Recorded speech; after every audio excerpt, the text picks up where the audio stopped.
Hello guys, welcome. So tingnan natin yung nararamdaman ng person mo, lalo na kapag nakikita ka online. Ikaw man isang content creator, kung mahilig ka magpo-post, gumawa ng video, okay? So tingnan natin kung ano yung nararamdaman niya once na napapanood ka niya, okay? So be open-minded, hindi halos lahat makaresonate. Thank you nga po pala sa mga nagsusubscribe, sa mga bumabalik. Maraming salamat. So, start na tayo. Ano yung nararamdaman ng person mo kapag nakikita ka niya online?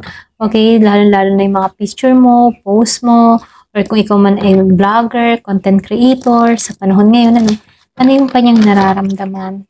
Yung bigla nakita yung video mo, okay? Give me the message. Ano yung nararamdaman niya?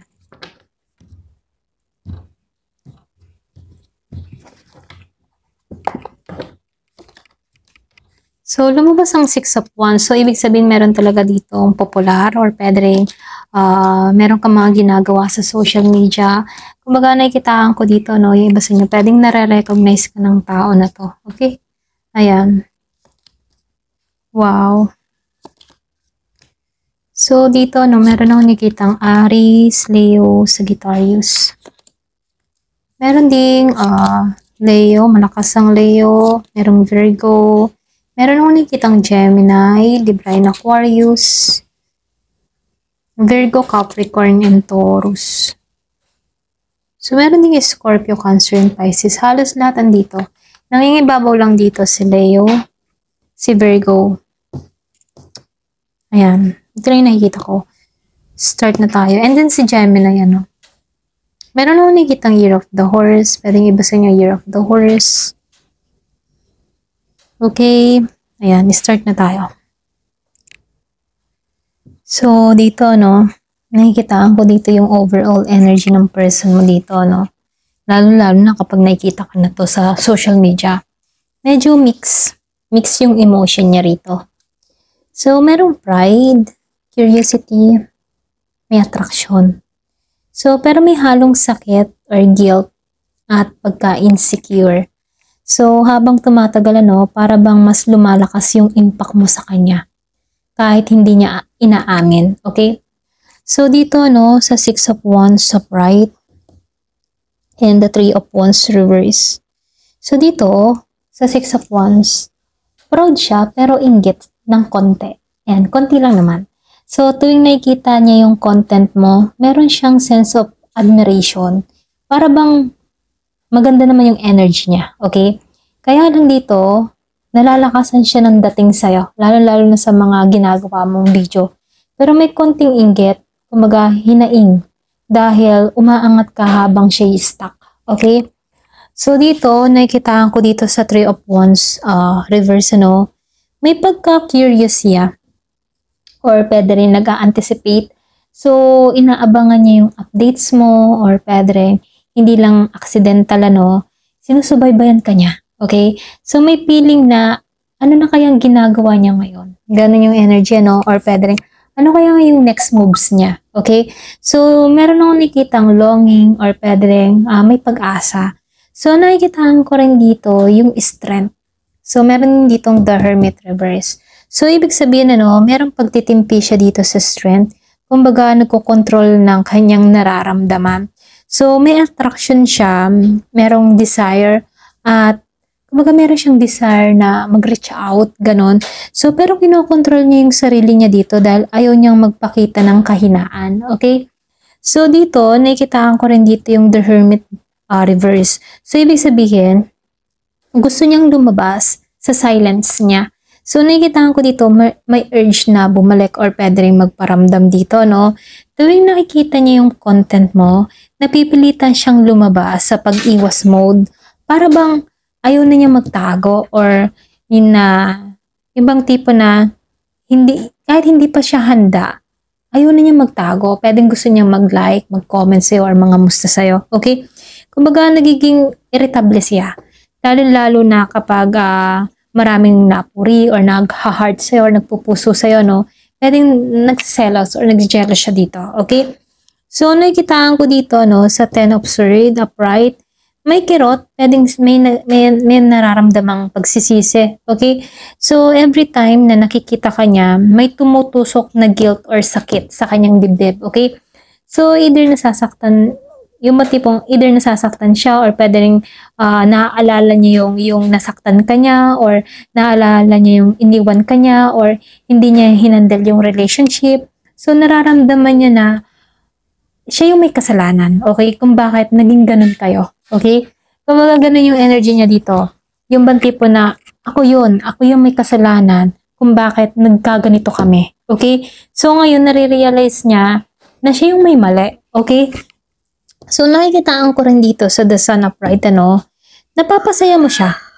Lalo-lalo na kahit hindi kayo okay. Alam mo yon, pwedeng sa mga ginagawa mo or pwedeng napapangiti siya sa mga upload mo or video mo, okay? Kumbaga, ito'y nakakainis para sa kanya, kahit masakit na-inspire at na-energize siya tuwing nakikita ka. Okay? So, yung light, kumbaga yung light mo ay nakaka-apekto para sa kanya, naliliwanagan siya sa mga bagay-bagay na hindi niya inamin noon. Okay? So, nakikita ko dito, nagkakaroon siya ng realization, nagkakaroon siya ng ibang tipo na natatauhan. Okay? So, nakikitaan ko rin dito sa Five of Pentacles upright, feeling left out. Ganon yung energy. Or pwede rin insecure na iwan. Ganon, okay? Sa tuwing nakikita ka niya, lalong-lalo na sa progress mo, may hiya siyang nararamdaman. Feeling niya, pinabayaan mo na siya. Okay? Or wala na siyang lugar sa'yo. Okay? So, kasama dito yung takot na may iba ka na ba? Okay? Or pwede rin, masaya ka na ba kahit wala siya? So, ganun yung energy, may mga tanong-tanong siya dito. Masaya nga kaya talaga tong person ko kahit wala na ako.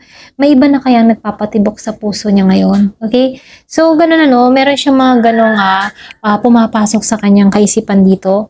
So, nakikitaan ko rin dito sa Three of Swords upright, nasaktan siya pero ayaw niyang aminin. Okay? Nasaktan din siya sa'yo. So, ibig sabihin, ito yung pinaka-direct. Every time na makikita ka niya, lalo-lalo na yung content mo, may tumatama sa puso niya. Alam mo yon? So, pwedeng may selos or pwedeng realization na nawala ka dahil sa sarili niyang choices, ganon, okay? So, nakikitaan ko rin dito, sa Knight of Swords upright. Gusto kanyang habulin, pero impulsive yung energy niya dito, So, may bigla ang urge na i-message ka or pwede rin mag-react o magparamdam. Kaya lang, hindi niya tinutuloy kasi wala siyang plano. Okay? So, wala siyang plano rito. So, nakikitaan ko dito, gusto lang niyang i-act yung strong reaction niya every time na makita ka. Okay? So, nakikitaan ko dito, sa Nine of Cups upright. You are, kumbaga itong tao na ito ay, ikaw pa rin yung kanyang wish or emotional wish. Alam mo yun, nakakapagtaka dito sa tao mo dito, sa Knight of Swords dito, Kahit baga, meron, gusto niyang mag-message or ganyan, pero wala siyang plano. Okay? Alam mo yun? Kumbaga, may nag-a-attempt sa kanya, mag-try or sumubok sa'yo na mag-message, ganyan. Pero hindi siya handa sa conversation. Okay? So, ito lang nakikita ko, So, nakikitaan ko dito, yung mga tipo na, meron siyang wish, okay? Emotional wish para sa'yo. Pero, hindi siya makapanindigan. Alam mo yon. So, nakikitaan ko dito, masaya naman tong tao na to sa achievement mo. Kontento siya sa tuwing nakikita ka niya. So, even the smallest post mo, okay, kahit simpleng post mo, simpleng quotes mo, or simpleng ginagawa mo sa video mo, mga ganun, para bang wish fulfillment sa kanya yon, okay? So, nakikitaan ko rin dito sa King of Pentacles upright, stable yung admiration niya rito, andun yung respeto, andun yung long-term thoughts, okay? So, hindi kapaling energy para sa kanya.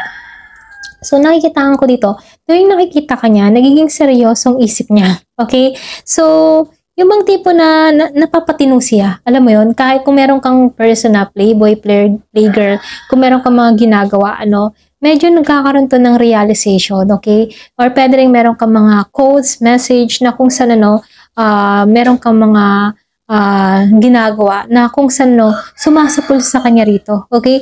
So, nakikitaan ko dito, tuwing nakikita ka niya, nakikinig tong tao na to. Okay? Kumbaga seryoso siya or pwedeng yung bang nanonood siya sa mga video mo, okay? So, nakikitaan ko dito, no, nagiging seryosong isip niya. Kung wala lang takot itong tao na to or ego noon, ano, iba sana kayo ngayon. Ito lang nakikita ko. Sana medyo, ano kayo, yung bang tibong stable kayo ngayon. Kung hindi ego yung pinairal dito.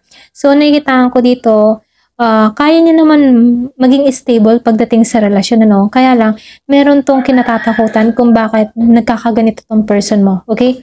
So, nakikitaan ko dito, no? Ikaw yung pinaka-comfort sa kanya, lalo-lalo sa mga ginagawa mong video, okay? Para bang ikaw yung pampakalma. Ayan. So, dito, nakikitaan ko rin dito yung to observe upright, ano? Ayan, pasensya na sa ingay ng aso. So, meron ditong confused or block, okay? Pwedeng may blockage or meron dito nakaharang, ano. So, habang pinapanood ka niya rito, nararamdaman niya yung conflict sa loob. Lalo-lalo niya. Sa loob niya, ha? Sa loob niya. So, meron siyang mga gustong gawin, ano. Kumbaga, yung kalaban niya, yung sarili niya. Okay? So, may time na nag-iisip tong tao na to na lalapit ba ako sa kanya? Mananatili ba akong silent? Ganon. Okay? Ganon yung energy niya dito. Pero, natatakot siya. Okay? May takot siya dito. Gusto niya, pero natatakot siya. Okay? Pwedeng natatakot siya kung ano yung i-react mo. I-stuck siya sa kanyang emotion. Okay? So, nakikitaan ko rin dito sa Six of Pentacles reverse, ano? Feeling niya, hindi niya maibigay yung deserve mo. So, nakikitaan ko dito, isa ito sa mga deepest emotion niya. Kulang siya para sa'yo. So, nakikitaan ko dito, tuwing makikita niyang success mo or happiness mo, lalo siyang natatamaan dahil feeling niya, hindi niya kayang tumbasan yung energy mo. Okay? So, meron kang person dito na very, ang tingin sa'yo para bang competitive, alam mo yun, imbes na ayusin yung sarili niya or lumapit siya sa'yo ng maayos. Okay? So, nakikitaan ko dito, meron siyang mga pag-aanilangan sa kanyang sarili na kung saan ito yung nagpapapigil sa kanya. Okay? So, nakikitaan ko dito, na-attract siya, itong person mo, na-attract pa rin sa'yo, napapasaya mo siya, nasasaktan siya, okay, may guilt, and then nakikitaan ko dito may selos din, merong nagtutulak sa kanya na mag-reach out sa'yo, pero feeling niya dito hindi siya enough, okay, binabalikan ng tao na to yung mga memories nyo, na-inspire siya pero nahihiya na lumapit, okay. So, in short, ang lakas ng impact mo sa kanya, both in positive and painful way, okay? So, nakikitaan ko dito, hindi kanya kayang pansinin, okay? Hindi kanya kayang, hindi kanya kayang hindi pansinin, okay? Kumbaga, andun yung attraction eh. So, nakikitaan ko dito, malaki kasi yung yung pagbabago mo, na-inspired siya sa mga ginagawa mo, okay? So, ito lang yung nakikita ko. Ayan. Hanggang dito na lamang po. Thank you for watching. Love and peace.